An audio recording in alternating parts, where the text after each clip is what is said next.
Hello, everyone. Yeah, it's a very cozy room that we have today, and I have a little bit more time, which is great. So I don't have to, go that quickly on slides. A little bit of introduction for myself. My name is Landra, or as Dave would call me, Langa. It's completely fine. I wanted to talk a little bit more about Mixi. How many of you, just show of hands, how many of you are familiar with Mixi as a company? Fantastic, because half the employees are all there, so the Mixi employees are supporting me. So Mixi, a little bit more of Mixi. We started out as a social networking company, so we were the largest social network in Japan, and we've then pivoted to do mobile games or entertainment, and been really successful in entertainment. And today I'm here to share with you a little bit more about our journey on how we've got there, and essentially what are some of the things that we have done to get us to where we are at right now. So for those of you who are not very familiar with who we are as a company, just sit back, relax. I have a little bit more time than expected apparently to go through a little bit of the company. I do have a video at the end of the presentation as well, so it was not going to be just me talking to you. You guys get to see something cool as well. Okay, so let's go. Of course, it's not working. There we go. Okay, so today I'm just going to cover a few key points, but most importantly, a little bit about the Mixi group of companies. We are about 1,500 people right now in the company, and of course, we're still growing. We have 5 key businesses. We started out as the media business, which is something that I've been sharing with you just now. We then expanded into entertainment. So that's the entertainment category, the top category, and the bottom category would be the media and wellness business. So today I'm going to talk a little bit more about the entertainment business. I guess that's why we are here, and it's more fun to talk about anyway, right? So for the digital entertainment, we have digital entertainment, sports, and live experiences. So I'll talk a little bit more about that later. But as you can see, we are branded by this brand called X Flag. But before that, I'll talk a little bit more about Monster Strike, right, which is our flagship title. Now, show of hands, how many of you are familiar with Monster Strike? Great. Okay, so fantastic. So at least now we have a common ground. I don't have to go through so much about Monster Strike. So Monster Strike is a pinball action game that originated from Japan. It's been around for 6 years now. And it actually was released the same time I got to Japan. So I've been in Japan for about 6 years as well. So I'm actually Singaporean, based in Japan right now. And I've seen the rise of Monster Strike happen as I came into Japan. So it's a pretty cool story that they had to tell. And I finally joined the company. I was just more than excited because you get to be part of it and you get to see, there's so much energy with the teams. And I'll also share that with you today. So the key concept, the strategic concept of this game is very simple, right? Back then, 5-6 years ago, mobile games were present, but they were not inherently social, and they were social in a way that you would not expect, right? So, back in the day when they were social, you would have like Wi-Fi-based connectivity, right? So, for example, you would perhaps go into a Wi-Fi connection, and then you play with other people all around the world, right? We believe that social is best when it's face-to-face, right? That's when it's more intimate, and the excitement is more real, right? As opposed to you just interacting with your screen. So the strategic concept for Monster Strike was really simple, right? We wanted a game that allowed you to play up to 4 players co-op in real time, face-to-face. Some of our metrics for Monster Strike, we started off obviously in Japan. We then released in Taiwan, Hong Kong, Macau. Some of our colleagues are here together with us. And of course, we released in China as well. All in all, we have about, I think, if I just go back one slide. All in all, we have more than 50 million players right now. This is not really updated. So we have more than 50 million players globally for Monster Strike. So now, just a quick guesstimate from a shout out from the audience. This is more interactive, right? So what number do you think this is? This is, I believe, it's 18 billion, if I'm not mistaken, right? So guys, just shout out. What number do you think this is? Come on. Sorry? How much did I earn? I wish that's how much I earned. So you're talking about revenue, right? So it's not actually revenue, and is actually, to be honest, the total number of multiplayer sessions, right? So on average, this will mean that we have about 10 million multiplayer games daily, right? Why do we track this metric, right? As I mentioned to you, as a company, we believe in this idea of face-to-face gameplay or this idea of social.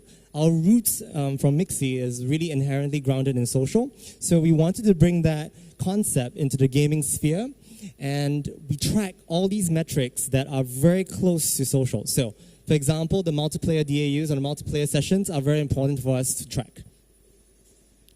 Now, another one. So what numbers do you think those could be? 40%, 30%, 30%. Shout out from the audience.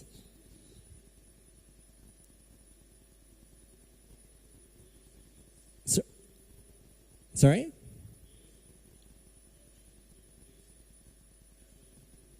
Okay, so the segmentation, casual, mid-core. That's actually a very good guess, though. I would have probably guessed that as well. It's actually the retention, right? So we're talking about a number of years played by active users. Essentially, we have 30% of our user base that have been with Monster Strike for the past 5 to 6 years, right? So this would essentially be your core users in your definition. So we have 30% who have played Monster Strike for 3 years or more. We have 30% who started Monster Strike within the year. We have 40% who have played Monster Strike for 1 year or more. So in retention numbers, we're talking about, day 356 and above, I guess. And I think that's great numbers for any mobile app. I mean, if you have that amount of health, I think that's fantastic for stickiness and retention for your game, right? One thing that is also very important that we kind of take note as well is that there's only a fixed number of users that you can get in the market. So we're very concerned about returning users, right? So a lot of our activations or a lot of our success comes from targeting users who churn from the game and bring them back into the ecosystem, right? And thanks to that, we have been very lucky to have revenues from the game.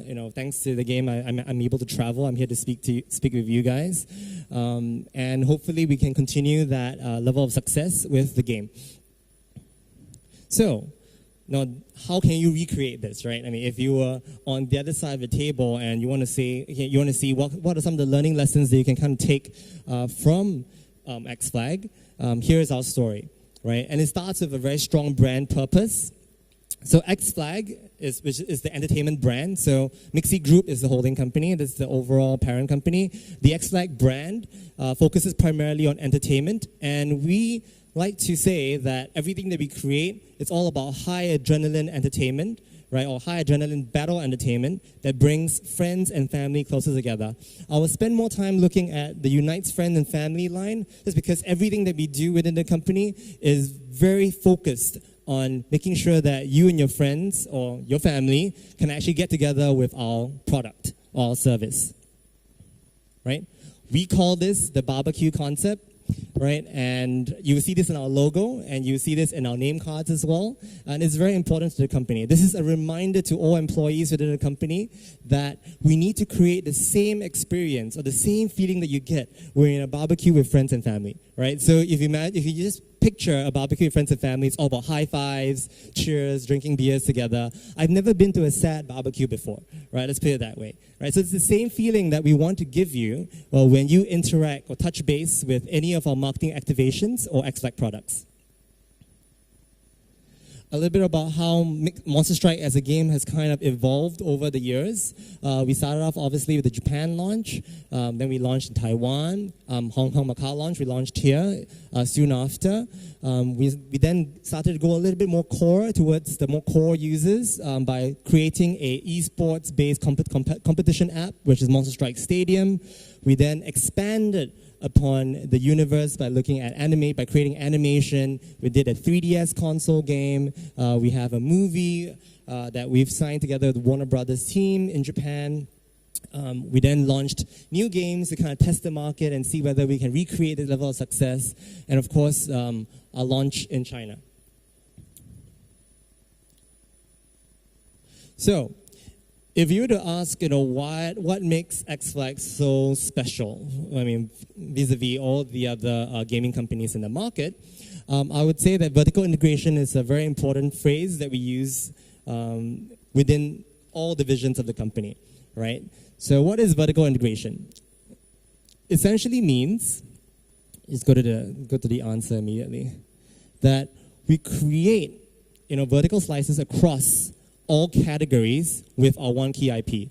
So when you have a core IP that you want to build, you start expanding onto multiple categories and to ensure that you capture as many users as you can through all these vertical categories. Right? So a traditional IP model would start off, if you look on the left, a traditional IP model will start off with television, right? Or like perhaps film, right? And from there you branch off into games, into movies, into animation, merchandising, and events. More often than not, these divisions don't talk to each other. There's not much synergy with individual circles on the left, right? So to give you an example, perhaps the games team will not be as familiar with the merchandising team, right? In the traditional IP model. For us, we ensure that every single key business unit communicates with each other, right? So we keep our communications very small. So all 1,500 of us are based in Shibuya, Tokyo. We're split across 3 buildings, but they're all within 5 minutes walk of each other. So communication is key for us. So if we are a communication-based company, we obviously have to make sure that we communicate effectively within the company too. So all divisions actually talk to each other, and there's a lot of synergy between each divisions. I'll give some examples of some synergy in a bit. Oh, let's see. So we start off with the Monster Strike game, right, in the center. So obviously you have core players or your new players coming into the game. They really enjoy Monster Strike. But then also we realize that if you like playing the game, you then also want to see contents that are related to the game. So our movie efforts, so we have 2 movies that's already been released, partnered together with Warner Brothers. One was 3 years ago. The last one was, I believe, last year. For the movie. So what we did was really cool, and I really like this a lot. So we make sure that the movie teams talk very closely with the games team. So there are in-game events, right, that you can play at select cinemas. So for cinemas when you go to, or theaters when you go to, and you want to watch, let's say, the Monster Strike movie, there is a lobby area when you're waiting for the movie to start. So we geo-fenced these theaters and make sure that you can actually play limited edition stages when you are in the cinema with friends and family, right? So before watching the movie, you get to play some limited edition stages, and when the movie is over, you get to play more games as well, right?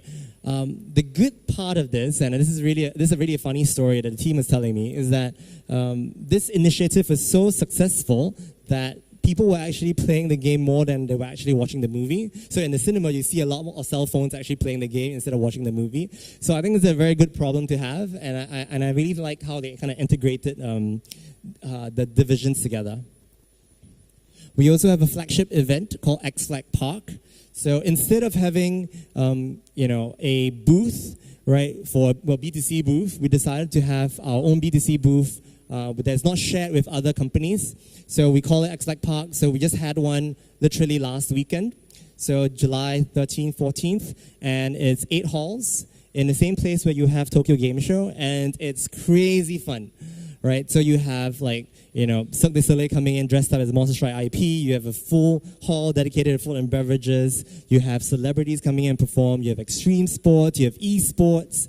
It's a little bit of something for everyone, right? We also do goods, so we have our own e-commerce business, and we have retail spaces as well. So we have 3 retail spaces to date, one in Shibuya, Tokyo, one in Shinsabashi, Osaka, and the last one in Haneda Airport. Our esports business is also very interesting. So we have our esports group that focuses on trying to create Monster Strike contents based on the more competitive Monster Strike contents. We actually hold an esports Grand Prix during our X-Flag Park event. Right, so last year's prize pool was 600,000 USD, and it's one of the largest prize pools to date in the Japanese market. And last but not least, the one that kind of kickstarted this whole, I would say, media mix strategy is our animation team. So we're the first Japanese company to provide animation for free on YouTube. So if you just go on YouTube right now and just search Monster Strike, you'll get to see the Japanese versions, the English versions, and subtitled English versions of the animation. There are 3 seasons of the animation right now, and they're all really, really good quality. And the best part about animation is that we wanted our animation to be short-form animation. So, the same amount of time that you take when you're traveling on the train, right? So public transport is huge in Japan. And we kind of understood that in terms of the user flow, people want content to consume when they're on the train. So instead of just playing the game on the train, what they can do is they can actually watch this short-form animation online. Yeah? That's pretty much it. Marketing, right? So we have some members of the marketing team here together with us today, and they do amazing work. So a little bit about some of the work they have done. They really focus on this idea of user loyalty and high-level marketing promotions that focus on not just the individual, but group, right? So we have some activations where, it's all about having, I would say, group-based rewards that you can actually claim instead of just having an individual claim reward if you were to do, let's say, incentive-based program, right? We also do some really out of this world marketing campaigns with regards to word-of-mouth virality. So for us, we understand that being topical is critical in a market which is very noisy like Japan. So we make sure that we do crazy stuff, and I think some of the teams really come up with really insane stuff. So here is one example I want to show you. This is an advertising campaign that we did a few years back. God gathered the animals and told them, "Visit me on the morning of New Year's Day. The first 12 animals that arrive will be designated as the Zodiac." The animals couldn't wait for New Year's morning. However, the cat had forgotten when the visit was supposed to be, and the rat gave him a false date. New Year's Day, the ox departed before sunrise, and the rat climbed on his back for a free ride. As the ox approached the god's palace, the rat jumped off, running to come in first place. But the rest followed to complete the zodiac. This is the legend of the Asian zodiac. God damn! It isn't fair! Do it over!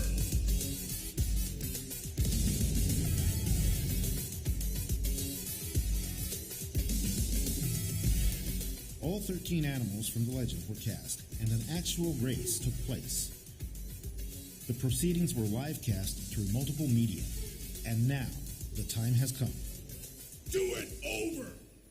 And they're off. The sheep is off to a fast start, but the dog is right on his tail. Oh, looks like the dog is taking the lead. Back comes the sheep, Again, the dog. And out of nowhere comes the horse taking the lead and finishing in first place. As for the cat, is he going back? No, don't make the same mistake. And it's the tiger coming in 6th. This was proposed by the app game Monster Strike. Within this app, those who correctly guessed the finishing order received in-game currency.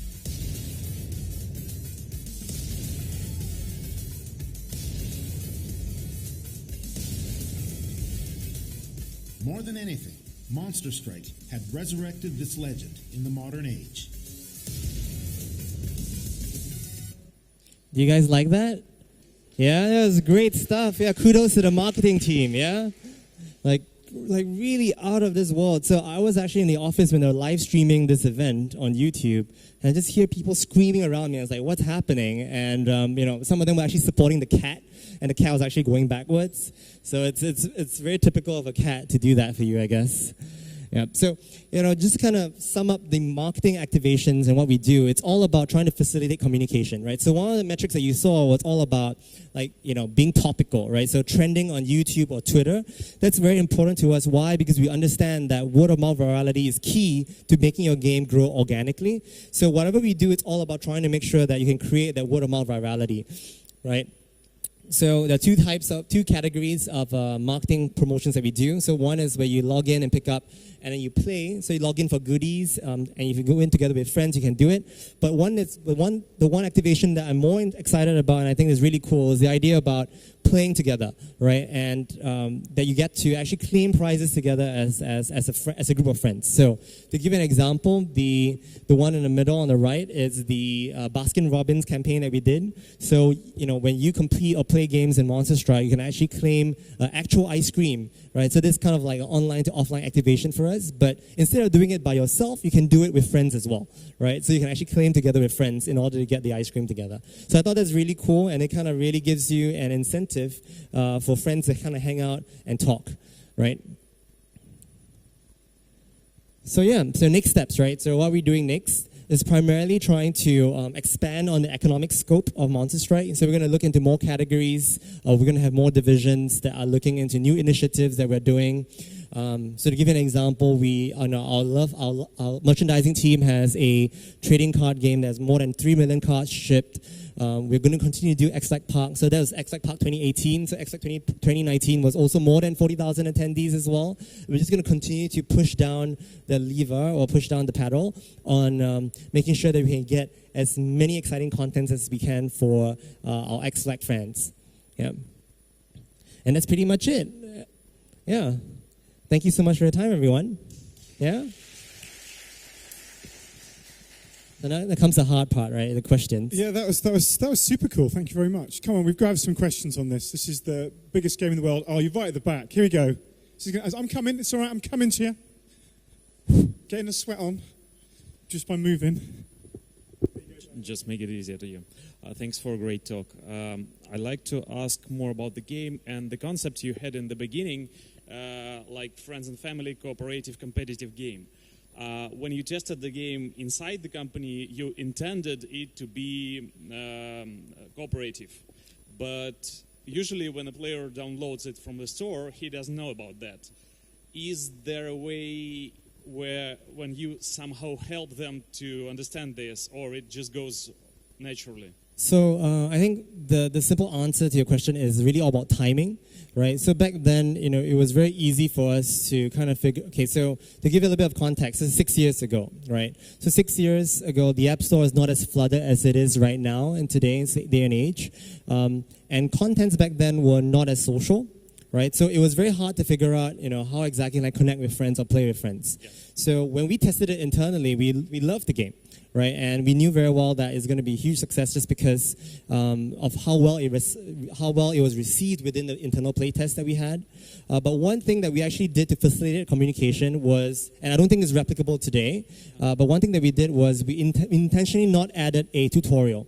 Right, so there was no tutorial in the game when we first started out, or we made it intentionally difficult to play so that users can actually communicate with friends to teach them like how to play. So you have a few evangelists who really enjoy the game, and then it started off with word of mouth virality, right, on how to play this game. And because everyone is playing the game, you don't want to be left out. You want to play it too, right? So as you can see from our growth graph just now and our user graph, it started off very, very small in the beginning, right? And our curve actually goes in a exponential curve. So essentially it starts very slow, and with the K factor, it kind of doubles up very quickly. So at the end of 1 year, 2 years, we were experiencing massive organic growth. But before that, we all started on word of mouth virality. So I'm not too sure if it's the same. You can do that again. But for us, what we did was we ensured that everything that we did, all the features that we put into the game were intentionally made to create communication, right, between you and 3 other friends,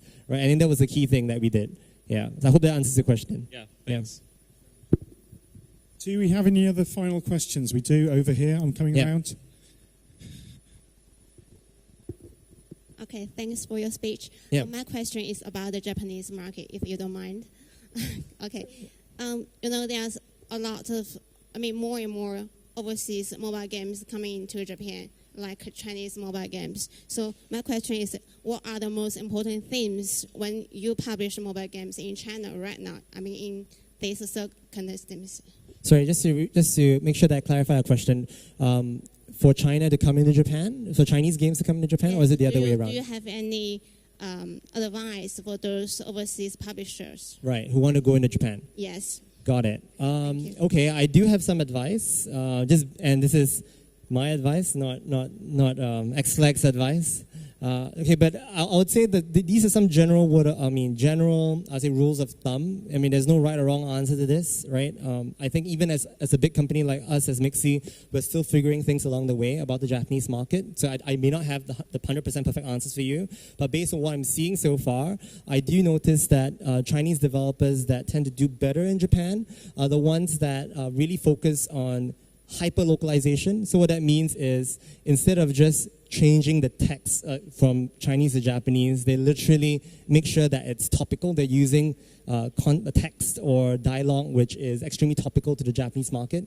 So, and this sounds very cliche, I know, but actually have a Japanese person look at your text, someone who really understands Japanese to look at your Chinese text before you translate it. And also, do not use the default I would say there's a default font that a lot of Chinese publishers like to use in Japan, which is not the actual font. So you might want to actually be a little bit more specific with the font and make sure that you use a font that Japanese people actually use. So I don't have the name of the font can't really come to mind right now, but the font is something that I noticed as well as a huge issue. Another thing as well is about contents, right? So in your contents, it's a very character-driven business in Japan. So as you can tell, the history of Japan has primarily been driven, or the IP content of market in Japan is primarily driven by characters, right? So if, the youth of Japan started growing up by reading manga, and they're all driven heavily around storylines driven primarily around the character as opposed to telling the full plot arc of, I don't want to go too much into detail for this, but I would say that make sure that you focus a lot more on your characters rather than anything else, right? So the gameplay can be fun, but look deeper into creating a worldview for your characters, right? In Japanese, we call this sekaikan, right? And this is literally translated as worldview. And I think that's something that's very important that a lot of foreign developers try to get into Japan don't really understand, because they try to just bring in gameplay, right? And then forget about telling a strong character story. So games that do very well tell very good character stories, so that people want to collect. So as a gamer, I want to collect these characters more, right? So these are just perhaps some rules of thumb that I'm seeing. I can go a little bit longer, but I would say if you stick to these, you'll be pretty much quite safe. I hope that answers your question. Yeah? Fantastic. Yeah. That was amazing. Thank you so much. And we'll grab that mic now.